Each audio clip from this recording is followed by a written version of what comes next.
Questi qui sono oggetti, vengono definiti oggetti di V-Ray. Quando li andrai ad inserire, il loro settaggio apparirà in questo pannello qua, Geometry.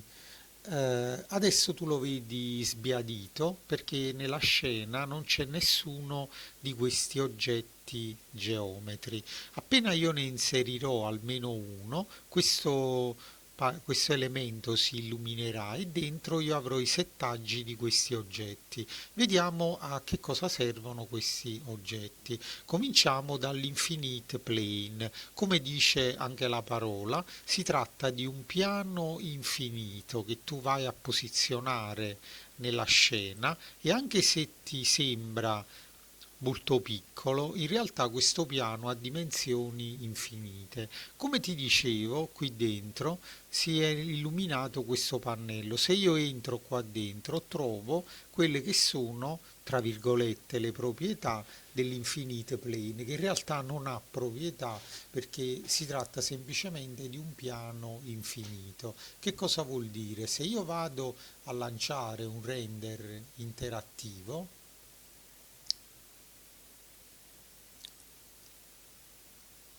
rimpicciolisco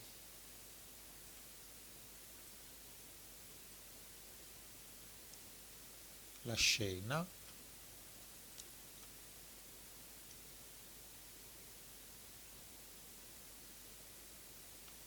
mi metto in modalità prospettiva e quindi come puoi vedere qui questo elemento bianco che tu vedi sarebbe questo piano che ha dimensioni praticamente infinite. Quando si usa questo piano infinito? Quando fai ad esempio i render di esterni e non hai modellato, ovviamente uno non si modella tutto quello che c'è attorno, può abbozzare dei muri, può mettere degli alberi, qualche cosa intorno alla nostra casa, ma sicuramente non si va a modellare tutta la città. Allora questo piano appunto ti crea una schermatura perché se non ci fosse tu qui sotto vedresti praticamente il cielo. Infatti se io lo vado a cancellare, vedi tu vedi la parte bassa del cielo, cioè l'albedo. Quindi inserendo questo piano complementare, quindi tu crei la tua casetta e crei quindi diciamo, il tuo basamento della casetta, però di solito tendi diciamo, a farlo piccolino, perché comunque lo fai un poco più grande di quella che è la tua casetta. Quindi per riuscire a avere una continuazione del terreno tutto intorno, puoi andare a inserire questo piano che se vai a posizionare a livello del piano che avevi già creato di tuo, vedi che non si vede nemmeno più lo stacco tra le due parti. Quindi questo qua è il piano infinito. Passiamo al secondo elemento, ovvero il proxy.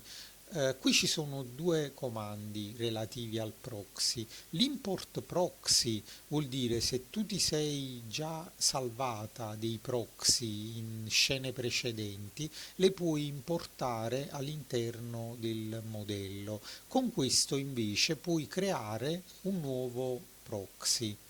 Che cosa sono questi proxy? Questi proxy sono degli oggetti alleggeriti, cioè facciamo un piccolo esempio. Di solito quindi i proxy vengono applicati sugli oggetti che sono particolarmente pesanti. Il peso di un oggetto non si calcola dalle sue dimensioni, cioè se tu fai un cubo di 1 chilometro per 1 chilometro, quello là non pesa niente, perché il peso di un oggetto 3D è dato dal numero di poligoni che lo compongono, cioè dal numero di facce. Un cubo ha 6 facce. Ora il fatto che queste facce siano grandi 1 chilometro per il programma non ha nessun tipo di valore.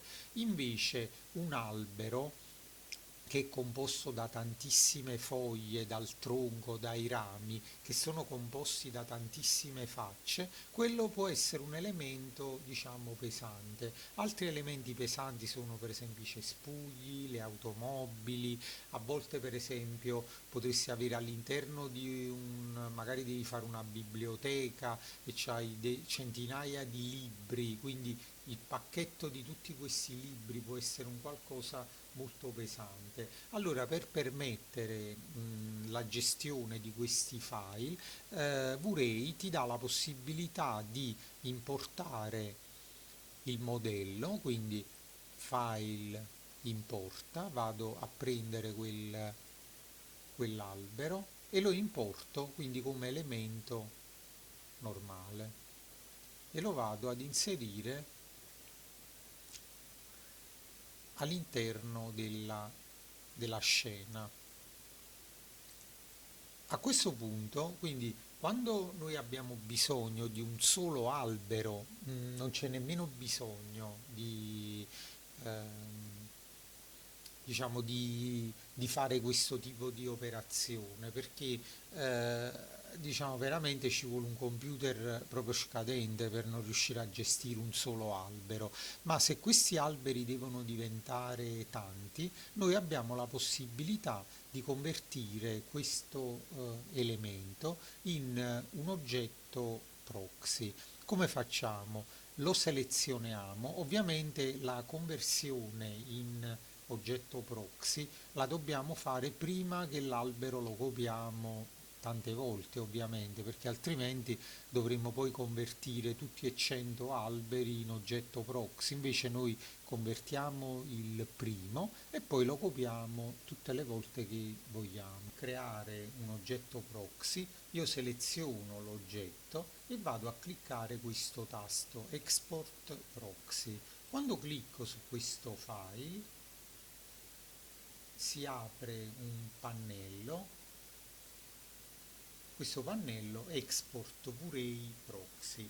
Questo pannello mi permette di convertire appunto il file 3D in un oggetto proxy. Innanzitutto qua dentro mi chiede il modo e lasciamo proxy mesh.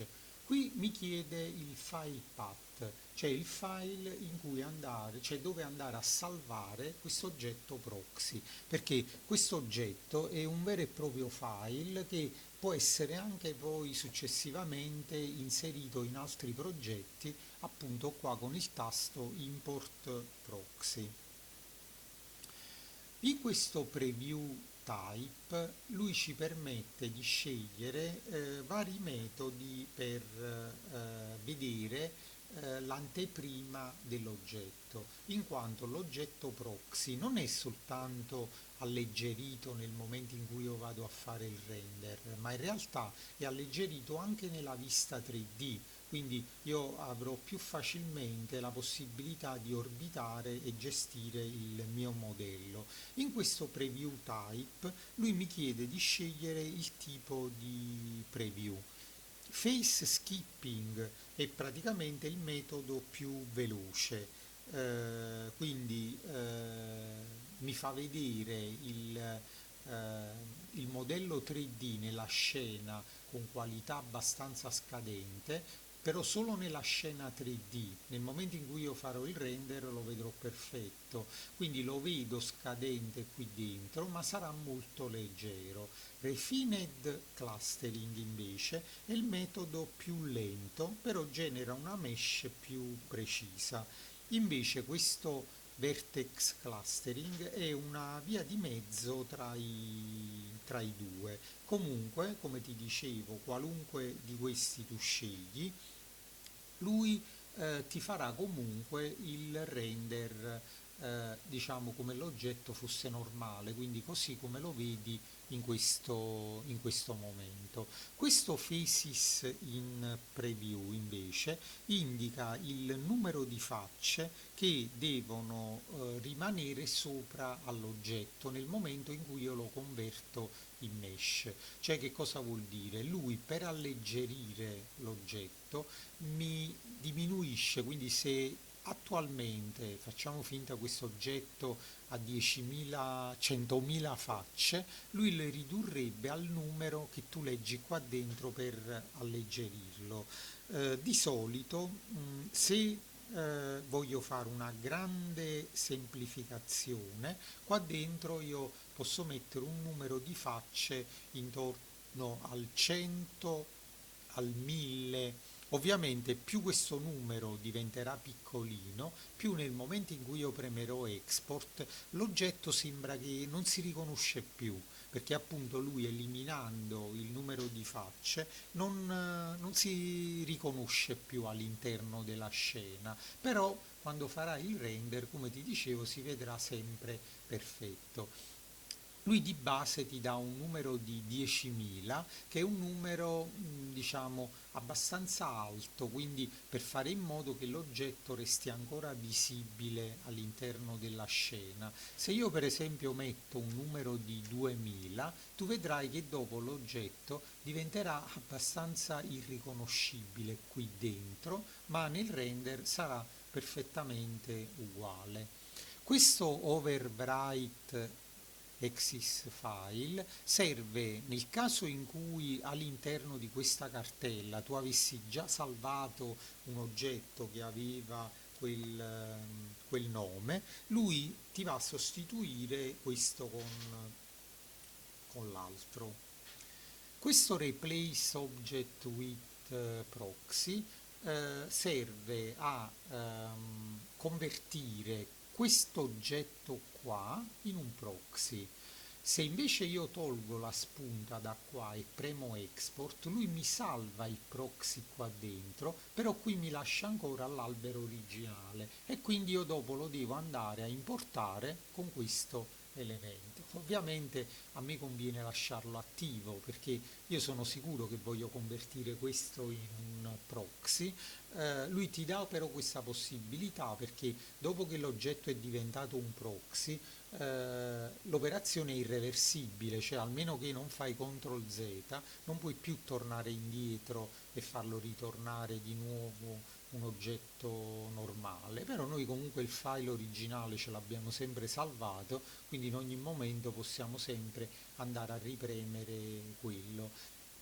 Quindi solitamente io lascio la preview, quella là qualità migliore, quindi refined classe, un numero di facce lo porto intorno al 1000, al 2000, per il resto lascio tutto così com'è. Se ora vado a cliccare su export, lui fa l'operazione e tu vedi che l'albero, come ti dicevo, assume un aspetto un pochino strano, però se io vado a lanciare il render, l'albero è praticamente identico all'originale. Se io questo qua adesso lo vado a copiare tutte le volte che voglio, anche avendo un computer, diciamo, non particolarmente potente, vedrai che riuscirai a raggiungere un altissimo numero di poligoni, cosa che invece lasciando l'oggetto 3D originale, questo avrebbe sicuramente provocato un rallentamento del computer.